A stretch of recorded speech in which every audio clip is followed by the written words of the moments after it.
monarch in the British Empire was Queen Elizabeth II. And she reigned for how many years? 70 years. What if I told you she was never meant to be queen? Come, let me give you a quick history lesson. Her father, King George VI, was the second son of King George V. King George V had two sons, Edward VIII and King George VI.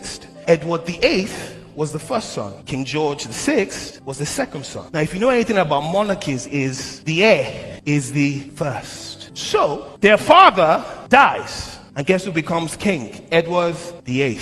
King George died in 1936. The problem was, Edward VIII started having an affair with an American married woman called Willis Simpson in the early 1930s. So he was in love with a married woman. When the king died, Edward VIII becomes king, January 1936. And the love is still loving. The fire is burning.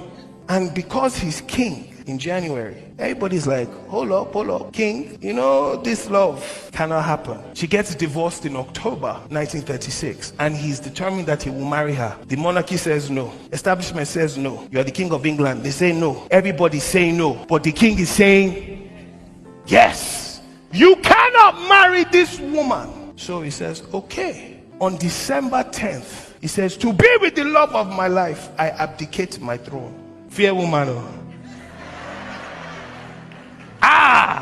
The man that was born, groomed to be king his whole life, sat on the throne, but because of woman, he says, I abdicate my throne.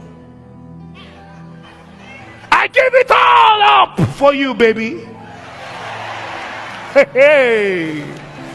No matter how strong you are, you're not strong past woman, or forget. On December 11, 1936, he gets on the radio, BBC, and announces to the whole kingdom that he's abdicating his throne and he is no longer king because he wants to be with Willis, the love of his life. And in that moment, the kingship passed from Edward to George VI. And because of that one action, his lineage completely changed. One action. And so King George VI, who was never going to see the throne, becomes king. And after him, guess who assumed the throne? His firstborn, Queen Elizabeth II. And after Queen Elizabeth, guess who assumed her throne? His son, King Charles. After King Charles is now William. It all changed. One action. Don't tell me that your actions cannot impact generations. You need to understand that your obedience can have a lasting impact on your generation. It's not about how you feel. It's about what is at stake.